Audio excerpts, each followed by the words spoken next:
Bonjour à tous, bonjour à toutes, vous les fans de Zoom sur Haïti, www.zoomsurhaiti.com. Aujourd'hui, il fait beau, on est content, le soleil brille et d'où la raison de mes lunettes parce que le soleil est en train de m'éclater les yeux.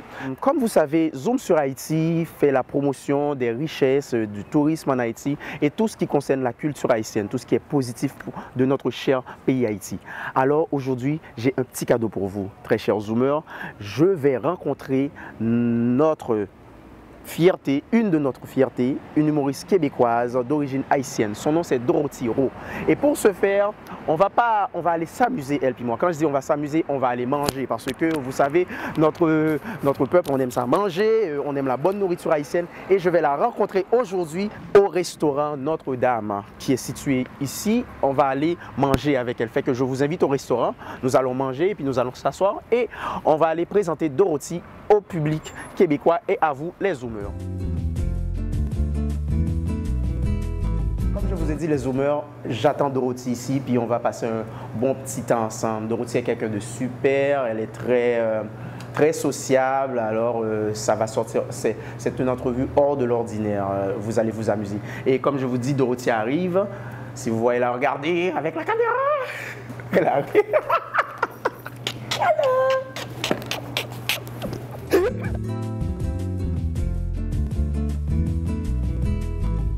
Comme je vous l'avais dit, je suis avec la très ravissante, radieuse, charmante, élégante Dorothy Rowe. Et vous avez vu, j'ai changé de place, je ne pouvais pas m'asseoir ici parce qu'elle a jugé que c'était mieux qu'on puisse s'asseoir. Non, chérie, on appelle ça de l'attraction naturelle. Ah, de l'attraction naturelle. Elle m'a attiré vers elle. Fait qu'elle voulait que je sois à côté d'elle pour que ça fasse beaucoup plus intime. Mais tu te sens pas bien à côté de moi? Je me sens très bien à côté de toi, très chère. Alors Dorothy, comment tu vas? Ça va très bien, merci, toi. Ça va très bien, on est content. Je vais bien parce que je suis avec Dorothy.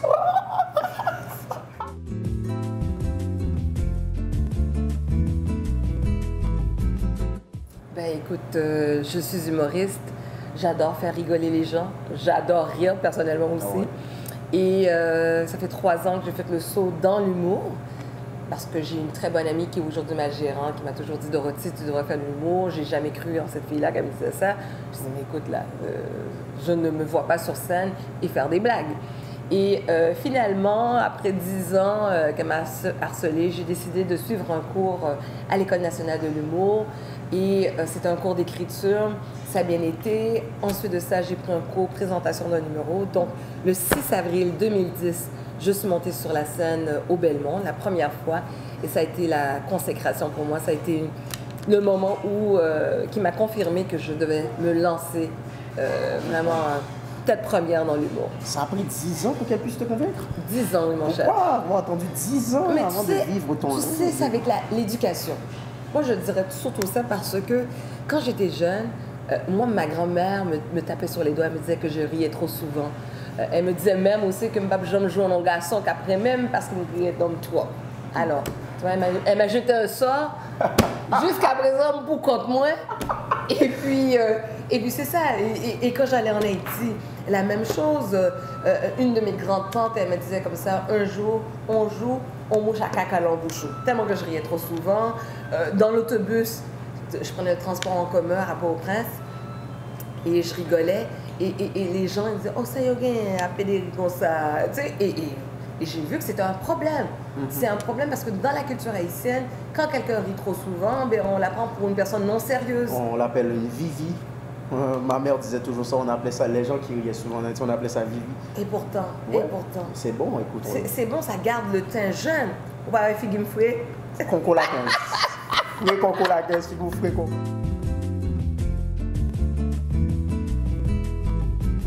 Pourquoi choisir de présenter votre culture haïtienne au Québécois? Mais encore une fois, quand on raconte une histoire, que ce soit dans l'humour ou n'importe où, je veux dire, on part toujours de soi. Alors, qui suis-je? Je suis une Québécoise, hein, parce que je suis née au monde ici, mais d'origine haïtienne. J'ai grandi dans la culture haïtienne, je la côtoie, je la consomme aussi, la culture haïtienne, depuis que je suis toute petite. Et j'aime souvent dire ça, que même avant de marcher, j'ai appris à danser le copain. Aïe, aïe, aïe. Aïe, aïe, aïe. Alors, Alors, c'est pour ça que, bon, dans mes textes, dans mes numéros, ben, on va voir cette couleur haïtienne parce qu'elle fait partie de moi. Donc, si j'avais été, je sais pas Jamaïcaine. moi, jamaïcaine, exactement, j'aurais parlé de la marijuana. de la Jamaïque. Ben, hein? Je dirais peut-être plus du pâté jamaïcain. Du pâté jamaïcain. Des ouais, dreads, de Bob Marley. Mais je suis haïtienne, donc c'est tout à fait normal que je puise dans ma culture. Et absolument, je suis entièrement d'accord avec toi. Mais québécoise d'origine haïtienne, et tu es quand même très connectée avec ta culture haïtienne. Tu veux rendre ton humour accessible à tous et à toutes. Tout d'abord, quelle est ta perception de l'humour en Haïti? Mais moi, j'ai grandi en visionnant des cassettes VHS. De Languichade, Papa Pierre, Jessifra.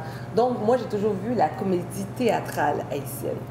Et même d'ailleurs, c'est ce qui m'a permis de parfaire mon créole, parce que j'avais la difficulté à comprendre le créole qui était un créole. Rec. Rec, exactement. Rec, bons avocats, rec. Rec.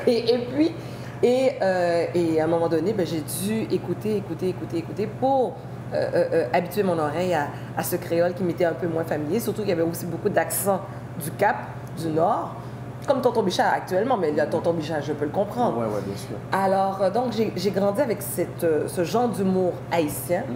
Mais aussi, ce que j'ai pu constater, c'est que dans la culture haïtienne, les femmes ont toujours joué un second plan.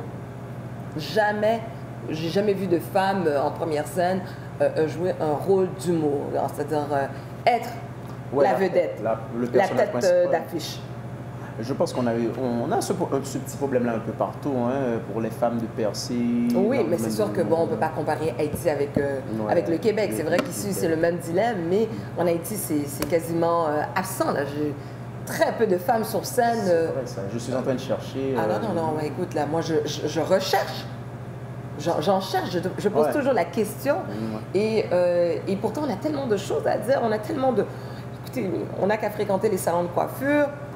Je regardais dernièrement une parodie de Kako avec plusieurs autres comédiens, humoristes hommes, faire une parodie de femmes. Donc, ils étaient tous habillés en femmes, des travestis. C'est ça. Et c'était drôle. Mais pourquoi pas des femmes? Pourquoi les femmes ne pourraient pas le faire? Parce que c'est ça que j'allais dire. Le plus souvent, quand les femmes sont en premier plan, c'est quand c'est des hommes qui jouent le rôle de femmes. C'est vrai, c'est quelque chose à travailler sûrement. Absolument. Et aussi, on a beaucoup de choses à dire, nous autres, les femmes. Dans ce cas, comment présenterais-tu ton humour aux Haïtiens?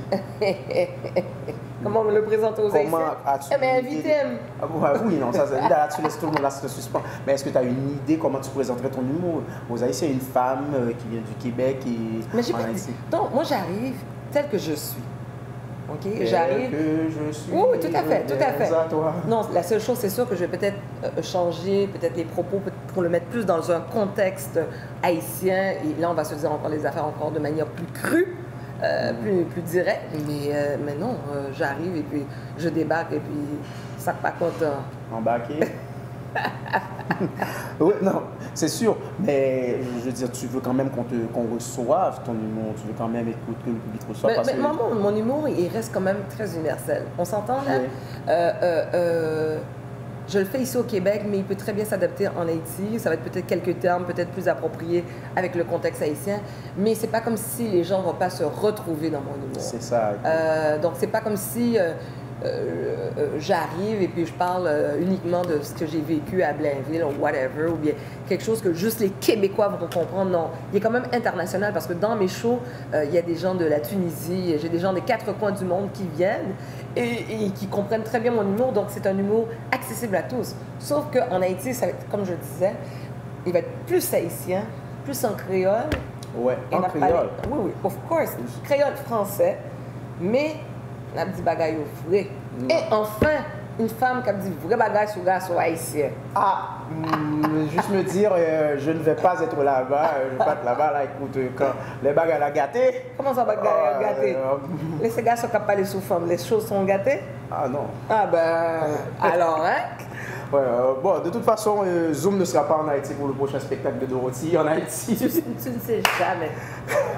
À surveiller Dorothy Rowe en spectacle en Haïti. On vous dira la place, mais il faut justement nous suivre sur le www.zoomsurhaiti.com. Hein? Surprise! Ouais. Bon, comme on dit, Dorothy Rowe, tu parles de pas mal de choses. Tu parles de ta grand-mère, que que tu as une telle grande admiration. Je disais que c'est ton héroïne. Pourquoi tu parles beaucoup de ta grand-mère?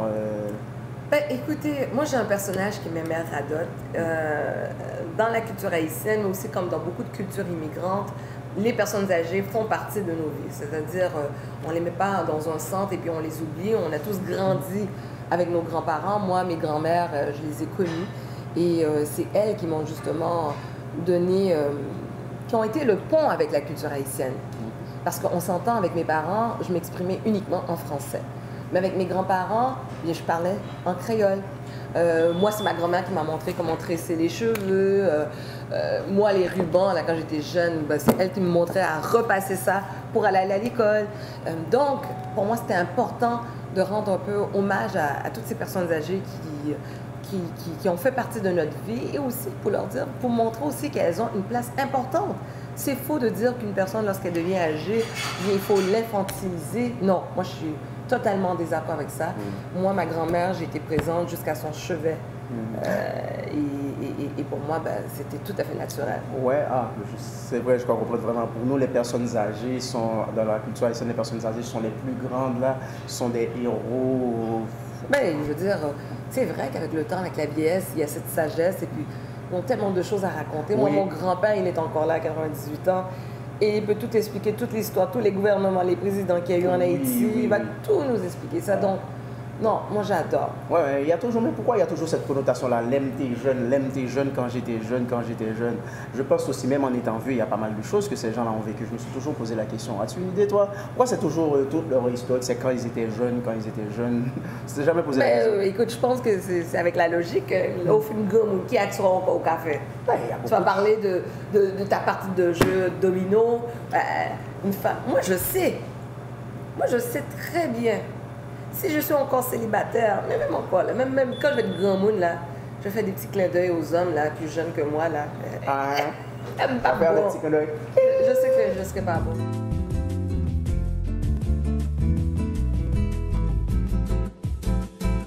Je sais que tu as visité Haïti à maintes reprises, tu es allé à plusieurs endroits, tu as même fait le tour. Tu n'es pas seulement resté au CAI. Non, je ne suis pas restée au CAI, mais je n'ai pas eu la chance d'aller plus loin que les cailles, c'est-à-dire les abricots, Font-Blanc, Jérémie. Je suis pas allée à l'extrême sud, mais j'ai été juste en République dominicaine, en partant d'Haïti, oui. OK. Tu sais que Haïti fut nommée autrefois la perle des Antilles. Oui. Et tu sais, parce que, ayant visité le pays, tu vois, c'est une perle.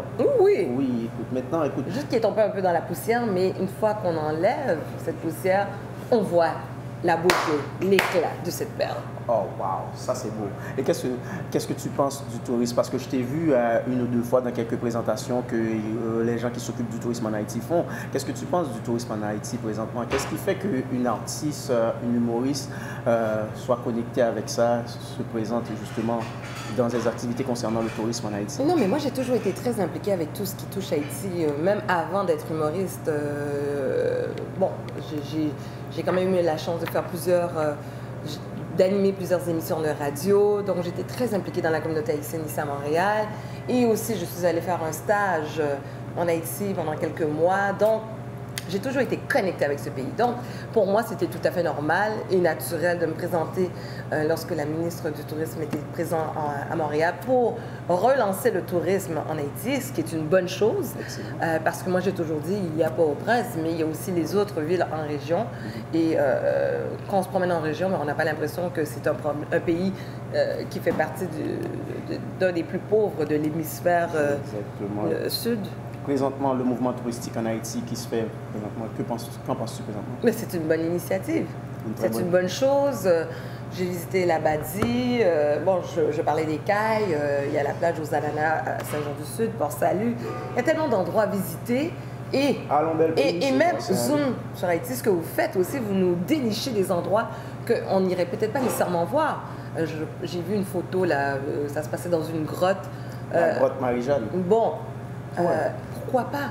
Ouais, je suis rentré dans cette grotte-là. Donc, il y a tellement de richesses naturelles dans ce pays. C'est pour ça que je dis que c'est une perle qui est tombée dans la poussière, mais il faut l'épousseter. Et là, on voit toute la beauté. On va l'épousseter, hein? Écoute, regardez. C'est ce qu'on ça fait. va nous prendre. Ah, c'est ce qu'on fait? Oui, oh, vous regarde. faites un beau travail sur ça. Oh, c'est gentil, on est des ramasses-poussières là. Non, vous n'êtes pas des ramasses-poussières, mais le terme le dit, zoom. Quand on zoome quelque chose, que ce soit avec une caméra, n'importe quoi, on fixe l'objectif pour regarder de plus près. Et c'est ce que vous faites avec Haïti. On regarde Haïti sous un autre angle, mais de plus près, et ça, c'est un beau travail. C'est excellent. Écoute, si on faisait un zoom sur Dorothy Rowe, écoute, qu'est-ce qu'on pourrait faire? Si on ferait un zoom sur Dorothy Rowe, Ouais. on verrait beaucoup de choses. Beaucoup de choses, hein? Ah ouais. Mettons, Dorothy, si tu voulais présenter, pas présenter, je veux dire, une place que tu pourrais suggérer à un touriste à aller en Haïti, quelqu'un qui veut visiter Haïti, que lui suggérerais-tu?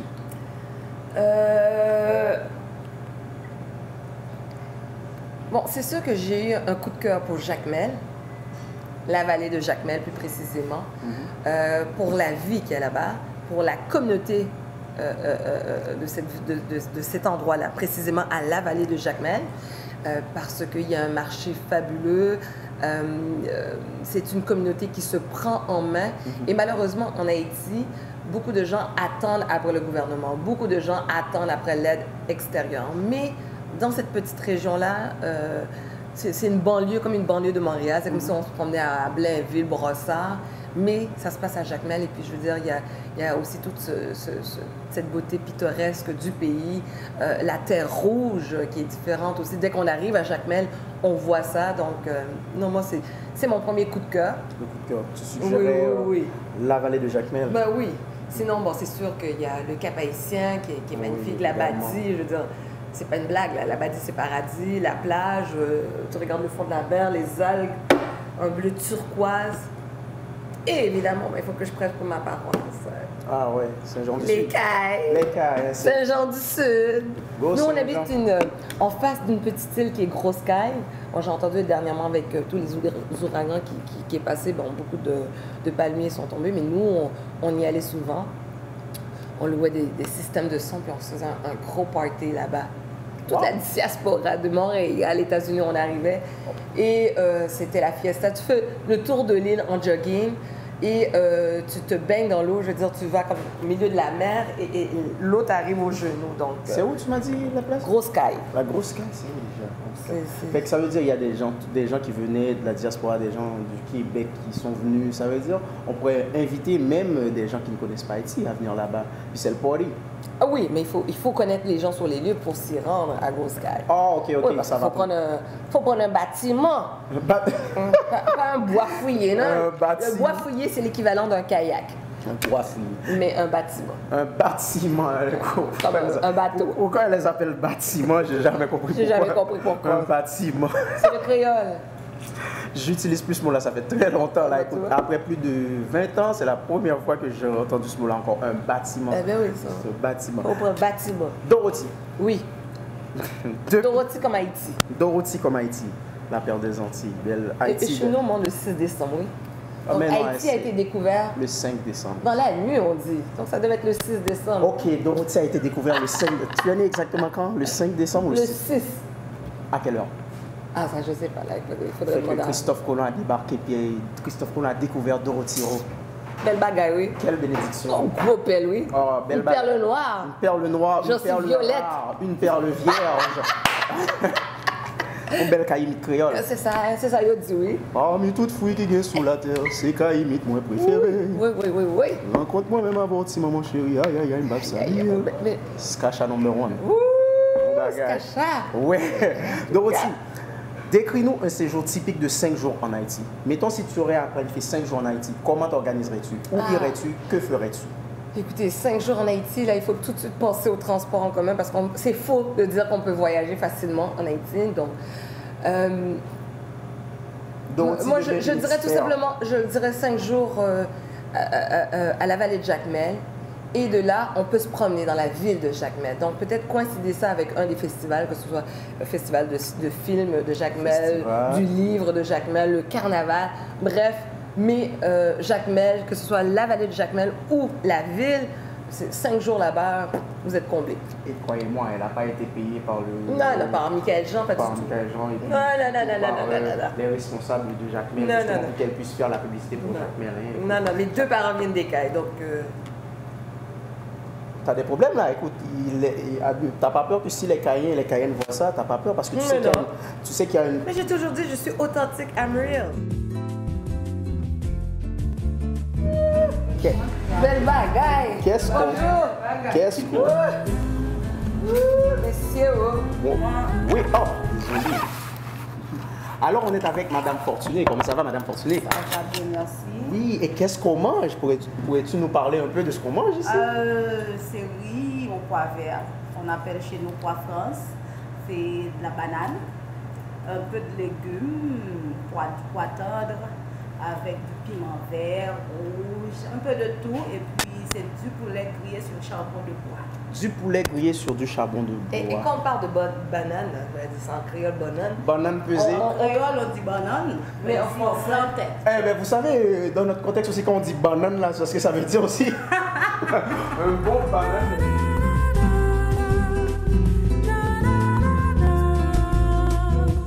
Donc, parle-nous de ton plat haïtien préféré. Du maïs moulet collé à pois noir.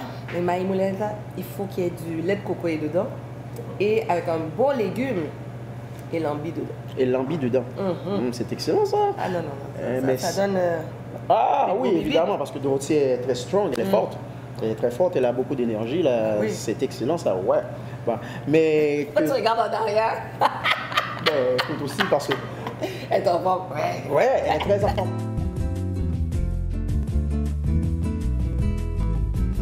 Une belle initiative. Surtout, moi je vous dis, allez chercher la nouvelle génération, allez chercher les jeunes.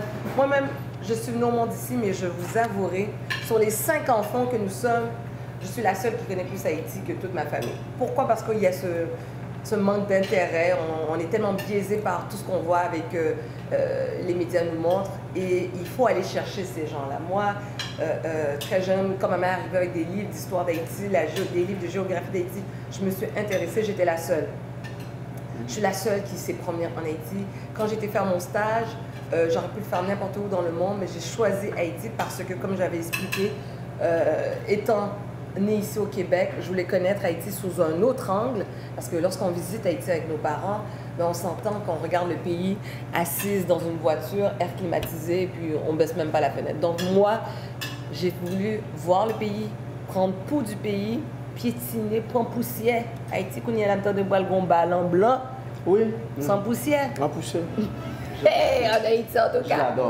Je l'adore. J'ai hâte de voir ça. C'est plutôt un ballon beige. Un ballon beige. En Haïti. Mais oui, en Haïti. Gris. Alors, les Zoomers, Dorothy et moi allons en Haïti bientôt pour le ballon blanc. On va dire merci à Dorothy. Merci à vous. Merci à vous, Zoom Haïti. On dit merci à Madame Fortuné pour la nourriture, Madame Fortuné. Franchement, nous sommes très fortunés d'être présents ici. Elle est très fortunée. Elle est très fortunée. Et je dois dire que Madame Fortuné est très gentille de nous avoir laissé venir manger ici. Elle s'est réveillée le matin pour préparer la nourriture, sachant que Dorothy allait venir. Les Haïtiennes font ça. Elle est très, toute bonne Haïtienne. Depuis le matin, elle est levée, elle peut manger jusqu'à midi. Ou saute l'église ou joindre manger sous table là. Elle est très, très, très fortunée. Madame, pourriez-vous nous expliquer pourquoi votre nourriture est aussi bonne, aussi délicieuse? C'est naturel, hein? C'est naturel. Ça, c'est la femme haïtienne. Ça, c'est la femme haïtienne.